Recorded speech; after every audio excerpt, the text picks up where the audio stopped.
कबीर साहिब कहते हैं, माया मुई न मन मुआ, मर गया शरीर। अर्थात ये माया कभी मरती नहीं है। मन भी मरता नहीं है, शरीर मर जाता है, शरीर की मृत्यु होती है। माया मुई न मन मुआ, मर गया शरीर। आशा तृष्णा नहीं गई, कह गए दास कबीर। अर्थात शरीर मर जाएगा लेकिन आशा तृष्णा भी नहीं मरेगी। माया मुई न मन मुआ, मर गया शरीर। न माया मरने वाली है, न मन मरने वाला है, बस ये शरीर ही मरने वाला है। और आशाएं तृष्णाएं भी नहीं मरेंगी। इसलिए भगवान श्री कृष्ण कहते हैं, यम यम वापी स्मरण भावम त्यस्तंते कलेवरम तम तमे वेति कौन्ते सदा तद्भाव भावित। यम यम वापी स्मरण भावम त्यस्तंते कलेवरम, कि जो जो जैसी जैसी भावना करता है,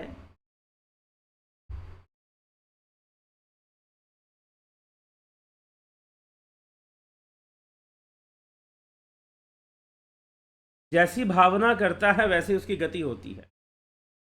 तो माया मोही न मन मुआ, मर गया शरीर। जी हाँ, तो परमात्मा की प्राप्ति के लिए मोह माया छोड़ना पड़ता है, या संतों का काम है मोह माया छुड़वा देना। आपकी मोह माया छूट जाए, ऐसा सुनने में आता है। तो चैनल को जरूर सब्सक्राइब कर लीजिए अगर आप ऐसे विचारों को पसंद करते हैं और हमेशा सुनते रहना चाहते हैं। तो मनस्विनी योग इस चैनल को आप सब्सक्राइब कर लीजिए, बेल आइकन भी दबा दीजिए, और अच्छा लगे तो शेयर भी कर दीजिए, कमेंट भी कर दीजिए। तो माया मोई न मन मुआ, मर गया शरीर। माया नहीं मरती, और माया से परे कोई होता भी नहीं है। इस त्रिगुणी माया के अंदर ही सब कुछ है। अभी पीछे क्या हुआ कि किसी हमारे देश में एक महिला कथावाचक है, उनसे प्रश्न किया गया कि भाई आप विवाह करना चाहती हैं, घर गृहस्थी बसाना चाहती हैं, आप तो मोह माया छोड़ने का उपदेश देती हैं कथाओं में। अब पता नहीं वो कथाओं में मोह माया छोड़ने का उपदेश देती हैं या नहीं देती हैं। उन्होंने दावा किया कि वो नहीं देती हैं। लेकिन हमारे सामने प्रश्न ये है कि मोह माया छोड़ने का उपदेश देना ही क्यों है? हमारे शास्त्र, हमारे वैदिक दर्शन हमें क्या शिक्षा देते हैं कि मोह माया छोड़ दो। ये कितनी विचित्र बात है कि इतना ज़्यादा मिसगाइडेड लेसन है ये, बहुत ज़्यादा मिसगाइडेड लेसन है ये, कि मोह माया छोड़ दो। कैसे कोई मोह माया छोड़ देगा? आप कहो कि शरीर छोड़ दो, मन छोड़ दो।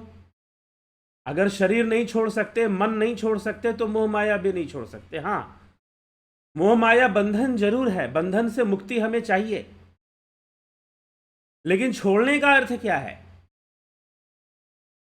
छोड़ा नहीं जाता, क्योंकि छोड़ देने से फिर छूट, एक तो पहली बात यह है कि छूट ही नहीं सकता है, छूटना ही असंभव है, पूर्णतः असंभव है कि कोई मोह माया छोड़ दे किसी भी व्यक्ति के लिए, चाहे वो कैसा भी हो, अंधा ही क्यों ना हो, नेत्रहीन क्यों ना हो, बहरा क्यों ना हो, गूंगा क्यों ना हो।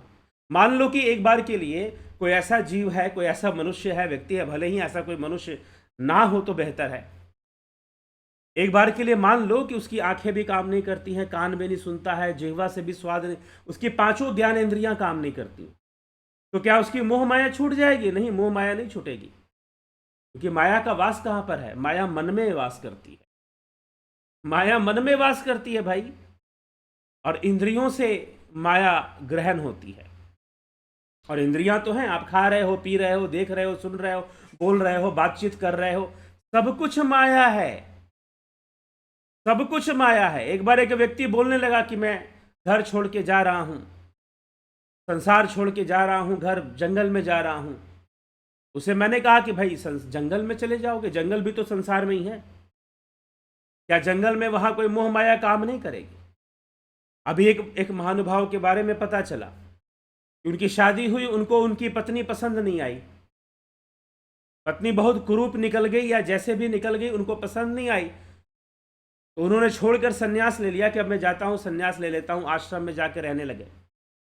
और वहां आश्रम में चले गए, आश्रम में उनको कोई, किसी आश्रम में आने वाली किसी स्त्री से, किसी लड़की से उनको प्रेम हो गया। प्रेम हो गया तो फिर से उन्होंने विवाह कर लिया। माया, माया को जितना छोड़ोगे वो उतना जल्दी तुम्हारी गर्दन पकड़ लेगी, उतना तेज गर्दन पकड़ेगी तुम्हारा। इसलिए माया छोड़ा नहीं जाता, और ना ये छोड़ने का यह विषय भी नहीं है, छोड़ना चाहिए भी नहीं। ठीक है, क्योंकि माया है क्या चीज, जिस दिन आप समझ जाओगे। अब सांख्य मत के अनुसार प्रकृति कहा गया है, वेदांत में, अद्वैत वेदांत में माया कहा गया है। तो मोह माया छोड़ दो, बड़ा ही उपदेश दे। एक बात बता दूं मैं, जो भी साधु संत आपको बार बार ये उपदेश दे रहा है कि मोह माया छोड़ दो, मोह माया छोड़ दो, तो समझो कि उसे ज्ञान नहीं है। और जो असली साधु संत होगा, योगी होगा, वो कभी इस तरह के कार्य आपके साथ नहीं करने वाला, बल्कि वह संसार में आपको जीना सिखाएगा, माया को भोगना सिखाएगा कि माया को भोगना कैसे है।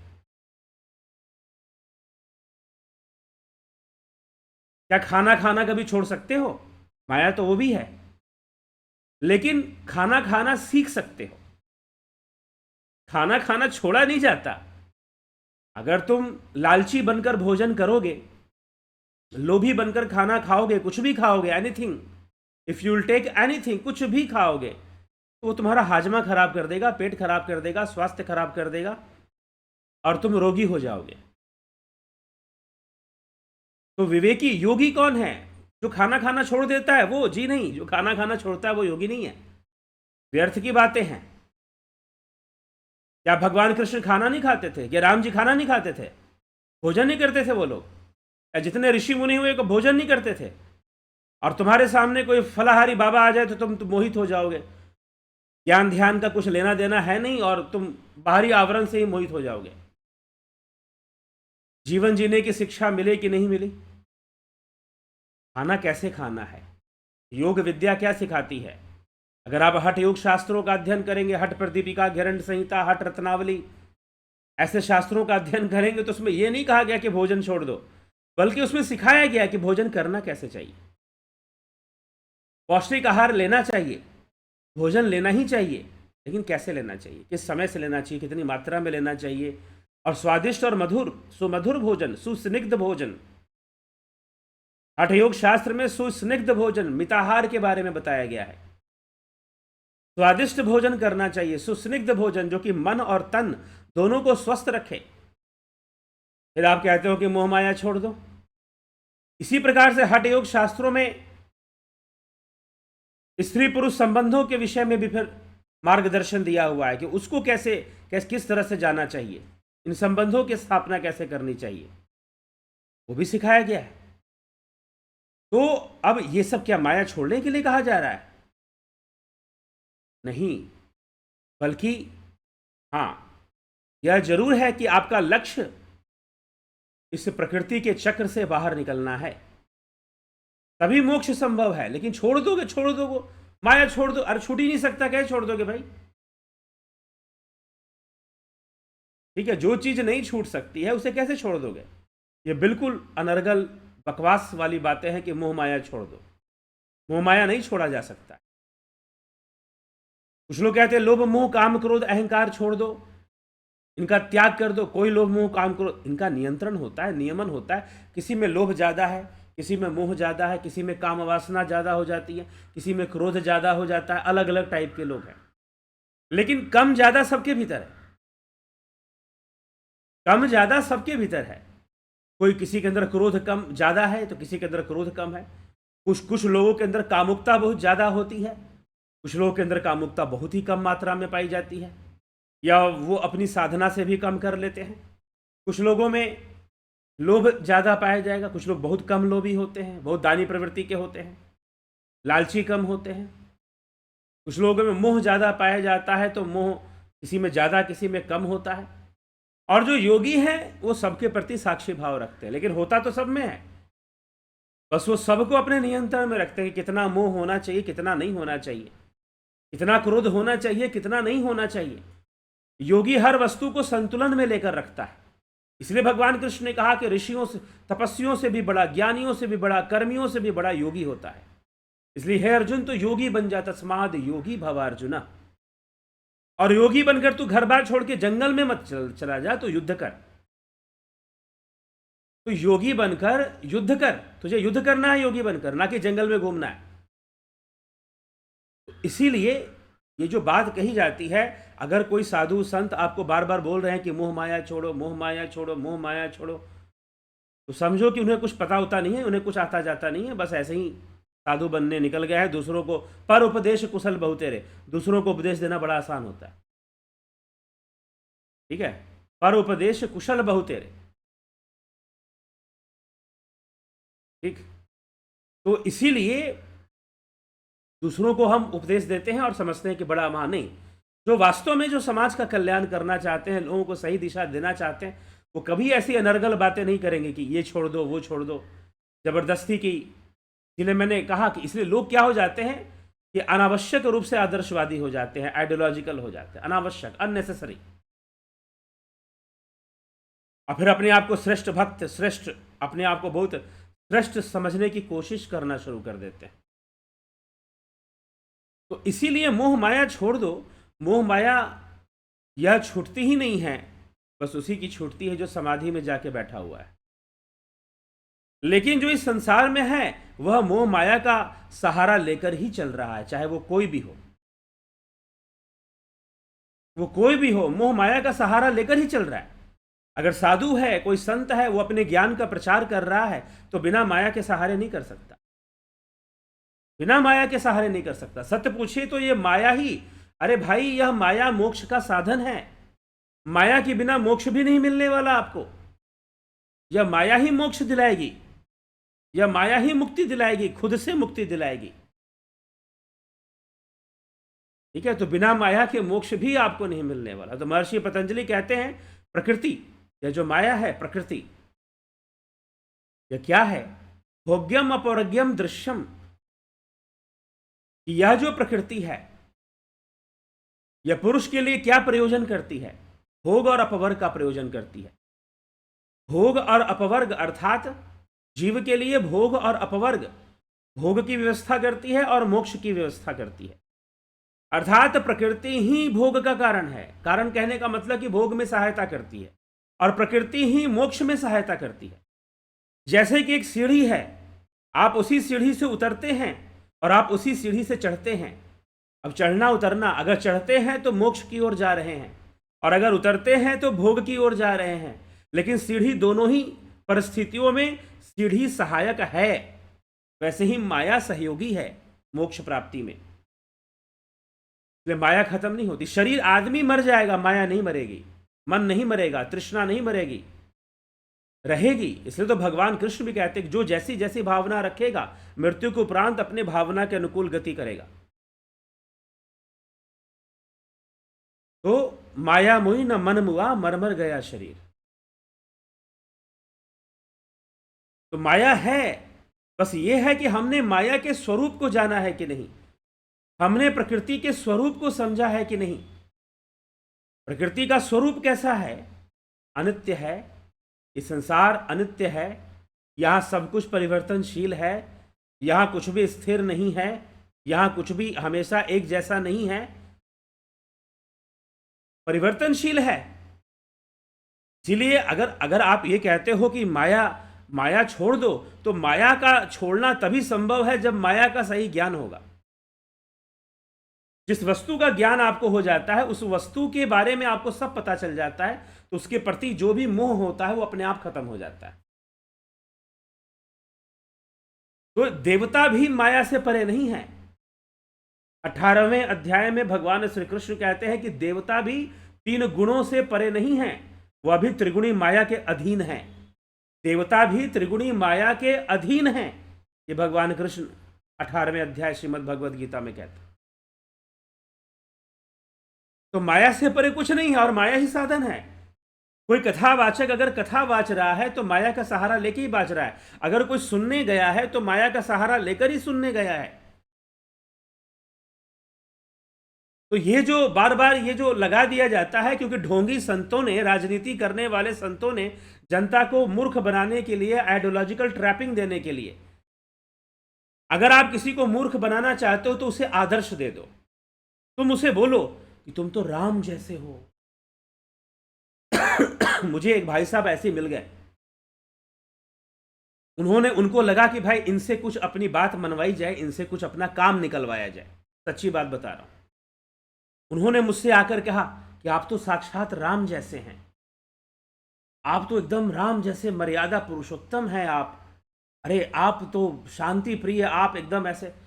मैंने कहा कि मैं राम ही नहीं हूं, मैं रावण भी हूं थोड़ा थोड़ा। ठीक है।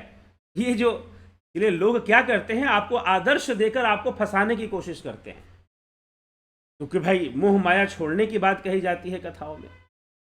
कथाओं का उद्देश्य है कि भगवान की लीला को समझाना, सुनाना और लोगों को ईश्वर उन्मुखी बनाना, ईश्वर उन्मुखी बनाना। तो इसीलिए आप देखो, आप चाहते हो बाबा जी के पास जाओ और आप बाबा जी को ऐसे मंत्र दे दें कि आप करोड़पति बन जाओ, लेकिन बाबा जी खुद गरीब बन के रहें, कुटिया में रहें, हैं, नंग नंग धड़ंग रहे तो बढ़िया। तो फिर जाओ ऐसे बाबा को ढूंढो जो आपको ऐसा दे दे। स्वामी विवेकानंद के पास ऐसे ही कोई बाबा आया, उसने कहा कि मैं तुम्हें एक मंत्र दूंगा जिससे तुम करोड़पति बन जाओ। स्वामी विवेकानंद ने कहा कि तुम पहले खुद ही बन जाओ, खुद बन जाओगे तो मुझे विश्वास हो जाएगा कि ये मंत्र काम करता है, और मंत्र फिर मैं जरूर मंत्र लूंगा आपसे करोड़पति बनने का। तो विडंबना है ये सब। मोह माया छोड़ दो, तो मोह माया छोड़ा नहीं जाता है, बल्कि मोह माया का सदुपयोग करना सीखा जाता है। प्रकृति में हमें कैसे रहना है, प्रकृति के व्यवहार को अच्छी तरह से समझते हुए, प्रकृति के स्वभाव को अच्छी तरह से समझते हुए यह संसार कैसे चल रहा है। यहां कुछ भी स्थिर नहीं है, यहां कुछ भी स्थिर नहीं है। प्रकृति को समझते हुए जीना, ये हम मोक्ष की प्राप्ति करेंगे। पहले हम जीवन जीना तो सीख लें, और जीवन, इसलिए योग मार्ग पहले आपको जीवन जीना सिखाता है कि आप अपना आहार विहार आचार सब योग के अनुसार बनाइए, ताकि एक संतुलन बना रहे। महापुरुषों ने, योगियों ने, ऋषि मुनियों ने प्रकृति को देखते हुए ही योग के नियम बनाए कि प्रकृति इस प्रकार से चल रही है तो हमको भी इस प्रकार से नियम बनाना चाहिए, ऐसे योगासन करने चाहिए, ऐसे कुंभक प्राणायाम करना चाहिए, ऐसे मुद्राएं करनी चाहिए, बंद मुद्रा का अभ्यास करना चाहिए, षटकर्म का अभ्यास करना चाहिए। अब इसका मतलब जबरदस्ती भी अभ्यास नहीं करना चाहिए, आवश्यकता अनुसार उसके नियम को समझते हुए हमें इनका अभ्यास करना चाहिए। और जब हम इनका अभ्यास करेंगे संतुलन आएगा। फिर ध्यान लगाना चाहिए, क्योंकि ध्यान के माध्यम से ही कोई त्रिगुणी माया से ऊपर उठ सकता है, कथा कहानी सुनकर नहीं उठेगा। तो अगर मोह माया छोड़ने की बात कही जा रही है, तो मोह माया छोड़ने का मतलब ये नहीं कोई नंगा धड़ंगा घूमने लगे। नंग धड़ंग घूमने से कोई माया छूट जाती है क्या? इससे कोई माया छोड़ना नहीं होता। माया छूटती है मन से छूटती है, बाहर से नहीं छूटती माया। ठीक है। इसलिए कबीर साहिब तुलसीदास जी की वाणी पढ़िए तो उन्होंने बाहरी वेश को इतनी निंदा की है बाहरी वेश की, कि यह कुवेश साधु सन मानु जिब जग जामवंत हनुमानु। ये कुवेश धारण कर कर तो कुवेश धारण किया था, वेश धारण नहीं किया था हनुमान जी ने। और वेश प्रताप को तो सारा जग ही पूज रहा है। तो बाहरी चीजों के आवरण से कि हम बहुत बड़े महात्मा बन गए, धोती पहन के घूम रहे हैं, और मान प्रतिष्ठा का मोह जा ही नहीं रहा है, अवार्ड लेने का मोह जा ही नहीं रहा है। मैं अहिंसा का सबसे बड़ा पुजारी हूं, ना जाने कितने लोगों को मरवा दो अपने अहिंसावादी के चक्कर में। दुनिया आपको अवार्ड दे रही है और आपकी जनता मरे जा रही है। ऐसे ढोंगी अहिंसावादियों ने ही पूरे समाज को कलंकित किया, देश को बर्बाद किया। तो ये जो बाहर से मोह माया छोड़ने का प्रदर्शन है, बाहर से जो दिखावा है, बाहर से जो ये सब चीजें हैं, यही लोगों को भ्रमित कर रही हैं और उन्हें वास्तविक योग मार्ग से अलग कर रही हैं। ऋषि मुनियों ने, हमारे संतों ने, ऋषियों ने ऐसा कोई ज्ञान नहीं दिया, ऐसी कोई शिक्षा नहीं दी है। इसलिए वास्तव में मोह माया छोड़ना नहीं होता, मोह माया का सदुपयोग सीखना होता है। कोई वस्तु है तो उसे कैसे प्रयोग में लाना है, यह सीखना होता है। अगर आहार निद्रा भय मैथुन, ये बेसिक इंस्टिंक्ट्स हैं, यह मूल वृत्तियां हैं जीव की। आहार निद्रा भय मैथुन, इनको सिर्फ दिशा दी जाती है, ना कि इनको छोड़ा जाता है, इनको त्यागा जाता है। बाहर से त्याग देने पर भी ये मन में इनकी क्रियाएं चलती रहती हैं। इसीलिए इनको दिशा दी जाती है, ताकि ऐसी दिशा हम दे दें ये हमें नुकसान ना पहुंचाएं, ये हमारे पतन की ओर हमें ना ले जाएं, बल्कि हमारी आध्यात्मिक उन्नति में सहयोगी बन जाएं।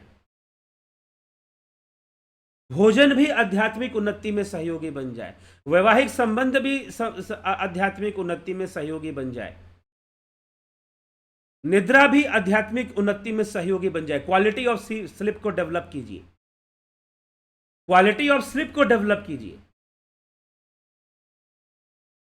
तो ये सब जब तक हम बातें नहीं समझेंगे, और इस तरह की बातें अगर कोई मीडिया वाला आपको पकड़ लेगा, अरे मोह माया छोड़ने, अरे कौन सी मोह माया, वो जमाना गया। ये सब बहुत ही अज्ञानी लोग बातें करते थे कि मोह माया छोड़ दो, ये छोड़ दो, वो छोड़ दो। मोह माया किसी का तभी छूटेगा जिसको माया का ज्ञान है, जो माया के स्वभाव को अच्छी तरह से समझ गया है, जान गया है, उसका मोह माया छूट जाता है। अब वो मोह माया में दिखाई भी दे, कर्मों में दिखाई दे, वो दिखाई दे कि वह अच्छा अच्छा भोजन कर रहा है, अच्छा जीवन, अच्छी गाड़ी में घूम रहा है, तभी वो मोह माया से ऊपर है। और सत्य पूछिए, ये सब बड़ी व्यक्तिगत बातें होती हैं, ये सब बड़ी व्यक्तिगत बातें होती हैं। ये कोई अनाउंसमेंट की बातें नहीं होती कि फलाना व्यक्ति मोह माया से परे है तो मैं मोह माया से परे हूं। ये घोषणा का विषय नहीं होता। मोह माया से राजा जनक परे थे, सुखदेव मुनि और राजा जनक की कथा अगर आपने सुनी हो तो सुखदेव मुनि तो बाल ब्रह्मचारी थे, और वह जो है सब कुछ छोड़ छाड़ के जंगल में चले गए थे, लेकिन फिर भी उनको वैकुंठ में प्रवेश नहीं मिला। अपने पिता के पास गए, नारद जी के पास गए, पिता के पास गए। पिताश्री ने कहा कि मेरे पास एक उपाय है, तुम तत्व ज्ञान की प्राप्ति करो। तुम्हें तत्व ज्ञान नहीं है, तुम बस ऐसे ही अहंकार में आकर तुमने खूब कठोर तपस्या कर ली है, ठीक है। तो मैंने ऐसे कई लोगों को देखा है जो माया को छोड़ने की दावा करते हैं, विवाह नहीं करते हैं और बहुत सारी चीजें नहीं करते, लेकिन मान प्रतिष्ठा में जबरदस्त आसक्ति होती है, जबरदस्त आसक्ति। इसलिए कबीर ने कहा कि माया तजे तो क्या तजे, मान तजा नहीं जाए। मैं ये नहीं कहता हूं कि आप मान त्याग दो, कोई आपका अपमान करता रहे तो चुप बैठे रहो, नहीं। लेकिन मान बड़ी खतरनाक चीज होती है, और मान बढ़ाई में अवार्ड लेने के चक्कर में अच्छे अच्छे लोग फंस जाते हैं, ठीक है। कि कोई उनको बहुत महापुरुष समझे, अहिंसावादी समझे, महात्मा समझे। इसलिए कहता हूं ना, संत बनने की वासनाएं होती हैं लोगों के अंदर। ऐसे लोगों को मैंने बहुत नजदीक से देखा है, जो अपनी महात्मा गिरी करने के चक्कर में पता नहीं कितनी गड़बड़ कर जाते हैं। तो इसीलिए समस्या यहां पे आ जाती है। तो मोह माया नहीं छूटता भाई, और ना छोड़ो, बस मोह माया का सदुपयोग सीखो। और भगवान कृष्ण यही उपदेश दे रहे हैं, अनाश्रितो कर्म फलम कार्यम कर्म करोति असत संन्यासी च योगी। जो अनाश्रित होकर कर्म फल के प्रति संपूर्ण करने योग्य सभी कर्मों को करता है, सभी कर्तव्यों को करता है, अनाश्रितम कर्म फलम कार्यम कर्म करोति असत संन्यासी, वही वास्तव में सन्यासी, वही योगी है, ना कि मात्र अग्नि कर्मों को त्यागने वाला। तो इस तरह से हमें सत्य कहने का तात्पर्य यह है कि माया छोड़ने का विषय नहीं है, प्रकृति के 3 गुण छोड़ने का विषय नहीं है, बल्कि इनका मैनेजमेंट होता है, इनका संतुलन किया जाता है। 3 गुणों को कभी कोई नहीं त्याग सकता, असंभव है। इनका संतुलन होता है, संतुलन होने से मोक्ष होता है, संतुलन होने से ही मोक्ष होता है। तो ये सब विषय समझना है। सुखदेव मुनि राजा जनक के पास गए। सुखदेव मुनि जब राजा जनक के पास गए तो उन्होंने देखा कितना बड़ा राजमहल, इतना बड़ा राजपाट, ये भला मुझे क्या ज्ञान देगा, ये तो राजा मोह माया में फंसा हुआ है, ये क्या ज्ञान देगा मुझे। वहां से लौट आए। द्वारपाल ने उनसे कहा था कि 7 दिन तक प्रतीक्षा करो, एक एक द्वार, तुम्हें 7 द्वार हैं, एक एक दिन में 7 द्वार पार करने हैं और फिर तुम्हें राजा के पास पहुंचना है, ठीक है।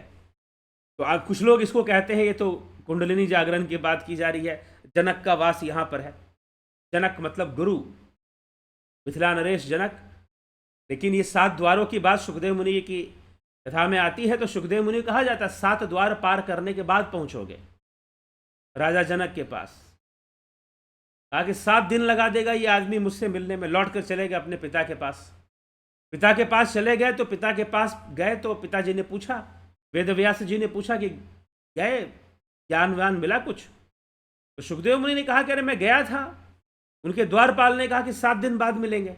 अरे जो इतना राजा राजपाट में इतना व्यस्त है और उसे संत से, ऋषि से, मुनि से, तपस्वी से मिलने की इच्छा भी नहीं हो रही है, तपस्वी से मिलने का समय नहीं है जिसके पास, उसके पास क्या ज्ञान देगा, वो तो माया में फंसा हुआ आदमी है। ऐसे सुखदेव मुनि ने बोल दिया। अब वेद व्यास जी को आया थोड़ा क्रोध, गुस्सा आया। उन्होंने कहा कि बेटा ज्ञान लेने गए थे कि ज्ञान देने गए थे? अगर तुम्हारे पास ज्ञान ही होता तो वैकुंठ में तुमको प्रवेश नहीं मिल जाता। तो ज्ञान लेने गए थे कि ज्ञान देने गए थे? लेने गए थे ना, तो जैसा कहा जा रहा है वैसा करो। अब देने वाला गुरु है तुम्हारा और वो जैसा कह रहा है वैसा करो, ठीक है? इस प्रकार से उपदेश दिया राजा राजा को, सुखदेव मुनि को, वेदव्यास जी ने। अब उपदेश मिला तो फिर कहा कि अब तो जाना ही पड़ेगा, कोई दूसरा विकल्प है नहीं। वेदव्यास जी ने कोई विकल्प नहीं, राजा जनक के पास जाने के अलावा कोई विकल्प नहीं है। तो सुखदेव मुनि जो है चले गए और गए वहां पर। 7 दिन तक उन्होंने प्रतीक्षा की, एक एक दिन द्वारपाल किए और वहां पहुंचे। और कहते हैं कि जनक जब पहुंचे, राजा जनक से मिले। चलो 7 दिन बीत गए। बीतने के बाद राजा जनक से मिले। राजा जनक ने कहा तत्व ज्ञान की चर्चा करने आए हो, ठीक है, चलो मेरे साथ, मेरे कक्ष में बिठाया उनको।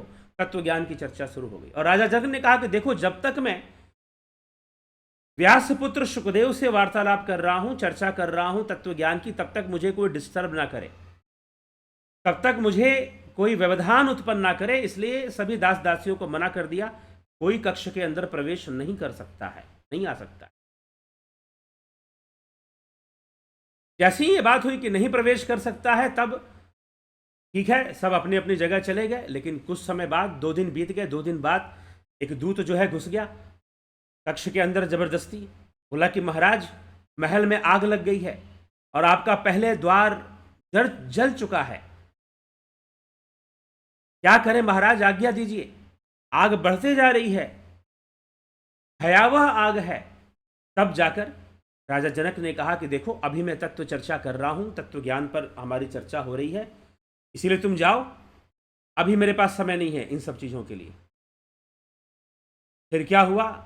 आग बढ़ते गई, आग बढ़ते गई, चर्चा चलती रही, चर्चा चलती रही। आग का प्रचंड अग्नि जो है बढ़ती गई, बढ़ती गई। दूसरा द्वार भी जल गया, तीसरा द्वार जलने लगा। फिर एक दूत घुस गया, कहा कि महाराज, तीसरा द्वार पर अग्नि आ गई है, तीसरा द्वार जल रहा है, क्या करें? जनक ने कहा कि समय नहीं है, अभी तत्व चर्चा चल रही है, जलने दो जो जल रहा है, जाओ तुम यहां से। उसको भी भेज दिया। अग्नि 5वें द्वार पे आ गई, चौथा द्वार भी जल गया, तीसरा भी जल गया, पंचम द्वार पे अग्नि आ गई। और पंचम द्वार पे जैसे ही अग्नि आ गई, दूत घुस गया फिर से, तीसरा दूत जो है प्रवेश कर गया जबरदस्ती।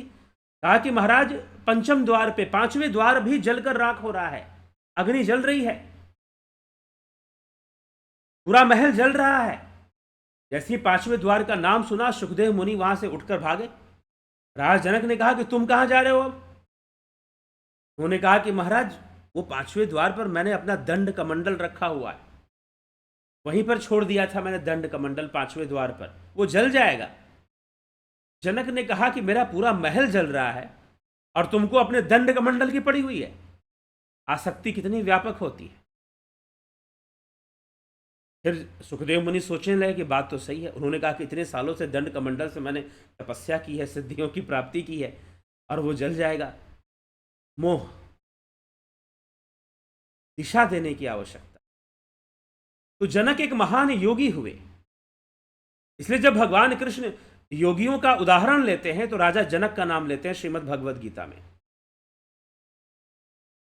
जब उन्होंने सिद्ध योगियों का उदाहरण लिया है तो राजा जनक का नाम लिया है भगवद गीता के अंदर।